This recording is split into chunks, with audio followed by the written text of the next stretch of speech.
भौरा पहुंचा वहां पर, मधुपति की तव बंधो। उद्धव गोपियों से बात कर रहे हैं, लेकिन राधा रानी वो भौरे से बात कर रही है। क्यों? भ्रमर के रूप में स्वयं ठाकुर जी आए हैं, भ्रमर का अवतार लिया है, भ्रमर के रूप में खुद ठाकुर जी पहुंचे हैं। गोपियों से उद्धव जी बात कर रहे हैं, राधा रानी भ्रमर से बात कर रही है। राधा रानी कह रही है मधुपति की तव बंधो, तुम किसके बंधु हो? उसी ठाकुर के, नंदलाला के बंधु हो, भाई हो। कि तव बंधो, वो तो मथुरा गया, उसके बाद ब्रज में कभी आया ही नहीं। कि तव, कितम बोलते हैं कपट को, वो तो महाकपटी है। राधा रानी कहती है वो महाकपटी है, उसके तुम बंधु हो, उसके तुम भाई हो। जाओ जाओ, दूर हटो, चरण मत छूना मेरी, दूर हटो यहां से। मधु की तव बंधो मां स्पृशांघ्री सपत्न्या, मेरे चरण मत छू। वो महाकपटी है, महाकपटी है वो। सांवला सलोना जितना काला वो अंदर से भी काला है वो। कितव, कितव मतलब कपट। कहते भौरे, जिसका तू मित्र है ना, तू भी ऐसा ही है, तू भी ऐसा ही है, तू भी कपटी है। तो नाना फलों के रसों को लेता है, एक फूल के रस को छोड़ देता है, दूसरे फूल पे पहुंच जाता है। तू भी उसी की तरह है। मेरे चरणों के मत छू। और तेरे जो मुछ में जो ये लगा हुआ है ना केसर, भ्रमर के मुछ होते हैं, लालिमा सी उसमें होती है, हल्का लाल केसर जैसा होता है। केसर और पीला रंग, लाल और पीला दोनों मिक्स होता है। कहते ये केसर कहां से लगा तेरे? मुझे सब पता है केसर कहां से लगा है। केसर तो हिमालय में होता है, लेकिन मथुरा में केसर कहां से आया? जो मथुरा की जो नारियां हैं, राजरानियां, मथुरा तो राजाओं की नगरी है, वहाँ की जो रानियां हैं अपने वक्षस्थलों, अपने उरूजों में केसर धारण करती हैं। वही केसर जो माला है वो ठाकुर धारण करते हैं, वही केसर ठाकुर धारण करते हैं। और उसी माला को तू ग्रहण करके आया, वही केसर तेरे मुछों में लगा है, वही केसर तेरे मुछों में लगा है। एक तो उसके अंदर बुद्धि नहीं है, और सुन, चरण तेरे छुआएंगे नहीं, तू झुक मत मेरे सामने। उच्छिष्ट वस्तुओं को हम धारण नहीं करते, हम लेते नहीं हैं। उच्छिष्ट वस्तु है। राधा रानी सुना रही है उनको, कहती हैं अगर उसके अंदर बुद्धि होता तो तू उसको नहीं भेजता। उसके अंदर बुद्धि भी नहीं है, वही मतवाला है। वृषण वंशियों में, यदुवंशियों में सब मद पीने वाले हैं। दाऊ दादा पीते थे, सब पीने वाले ही है, और सब पी के मतवाले ही है। और तू भी भ्रमर, तू भी रसों को पी के मतवाला हो रहा है, तू भी मतवाला हो रहा है,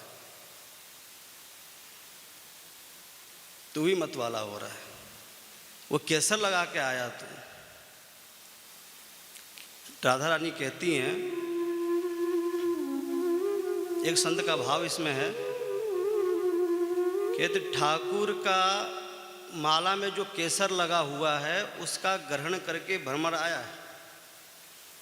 तो राधा रानी कहती हैं कि तू तो बुद्धि से गया, जो ठाकुर का प्रसाद है, जो केसर लगा के आया, तू मेरे चरणों में रख रहा है, ये अपराध करा रहा है। ठाकुर के प्रसाद मेरे चरणों में, हट, दूर हट। इसलिए भगा देती है।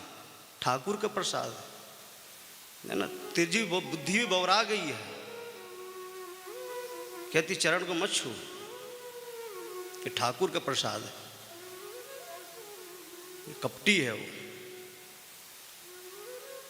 मधुप की तव बंधु, मधुप है, उसका एक नाम मधुपति है।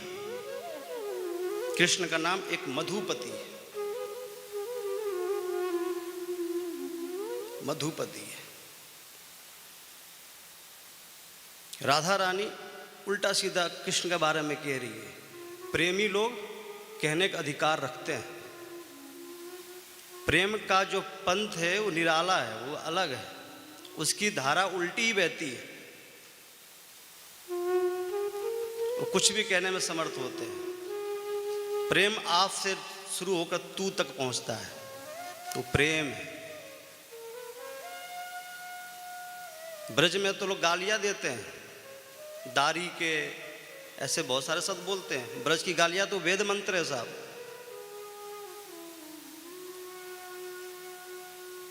ब्रज की गालियां, आज भी गालियां लोग देते हैं। कि राधा रानी तो करुणाशील है, राधा रानी करुणाशील है, ममतामयी है। उससे ज्यादा करुणाशील कोई हो नहीं सकता। एक तो भोली भाली, करुणाशील, करुणामयी। भागवत में आया श्रीमद राधा जी के लिए है। श्रीमद, जब राधा रानी अति उत्साह में आती है तो अट्टालिकाओं पे चढ़ के कृपा की बरसात कर देती है। राधा रानी है।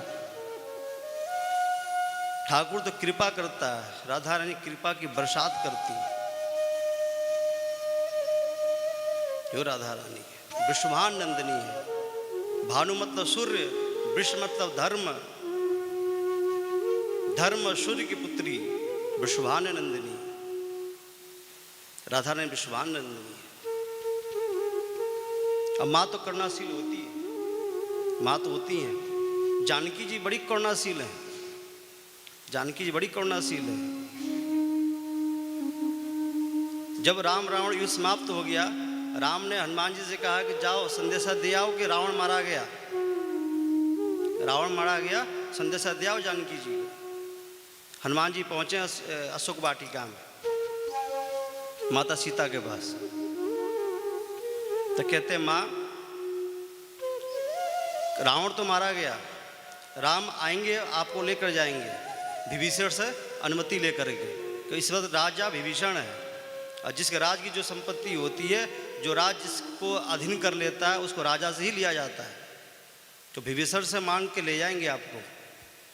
तो सीता बड़ी खुश हुई कि रावण मारा गया, राम आ रहे हैं। सीता ने सोचा कि हनुमान जी को मैं क्या दूं, कौन सा उपहार दूं, ऐसा कौन सी वस्तु दे दूं। उसे हनुमान जी बोल पड़े, माँ मुझे एक आज्ञा चाहिए आपसे। तो और सीता माँ ने सोचा कि हनुमान जी को कौन सी आज्ञा चाहिए। हनुमान जी ने कहा, माँ जो तुम्हें राक्षसियाँ, जो रावण की घर की राक्षसियाँ थी, लंका की राक्षसियाँ, सब तुमको परेशान करती थी, सब तुमको परेशान करती थी, सब डराती थी, बड़े बड़े भयंकर रूप दिखाती थी। माँ मुझे इतना आज्ञा दे कि मैं जाके उनके सबके दांत तोड़ दूँ, आज्ञा दे दो, सबको मार मार के आऊँ मैं। तो माता करुणाशील है, क्या कहती है, हनुमान वो सब रावण के अधीन थे, वो सब रावण के अधीन थे, वो मेरे से कोई द्वेष थोड़ी ना था उन लोगों का। जो राजा कहेगा वही बात तो मानेंगे वो लोग, इसलिए उनको मारना सही नहीं है। और हनुमान तुम क्या बात करते हो, तुम तो राम के दरबार के हो ना, वहाँ अनृशंस होता है, वहाँ तो हत्या की बात होती नहीं है, वहाँ तो नृशंसकता बात ही नहीं है, वहाँ तो नो वायलेंस है, वायलेंस तो है ही नहीं। हनुमान तुम कैसे बात करते हो, तुम राम के दरबार से आए हो। तो माँ कितनी करुणाशील होती है। इतने राक्षसियों ने उनको प्रताड़ित किया, फिर भी माँ उनको छोड़ दी है। ठाकुर से ज़्यादा जल्दी रिझने वाली माँ होती है।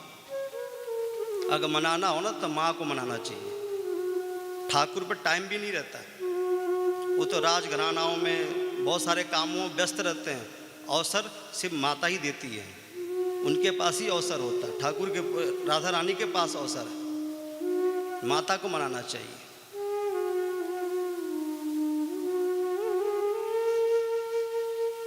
एक जयंत दौड़ता हुआ आया और चोंच मार के चला गया माता सीता को। उसके पीछे राम ने बाण छोड़ दिए।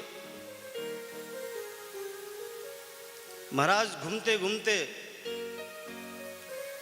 कहीं भी उसको शांति नहीं मिली। नारद जी ने कहा जा, जहां से आया उन्हीं के शरण में जा, तेरी रक्षा होगी। माता सीता उनको रक्षा करती है, करुणा करती है। जयंत को भी रक्षा की। तो कहते बाली कैसे मारा गया? तो कहते हैं कि माँ सीता वहां पे मौजूद नहीं थी, अगर माँ होती तो बाली भी नहीं मारा जाता। माता करुणाशील है, जयंत को भी छोड़ दिया। तो माँ तो करुणामयी है, ममतामयी है। माँ से प्रार्थना करना चाहिए। हम तो ऐसा ही प्रार्थना करते कि है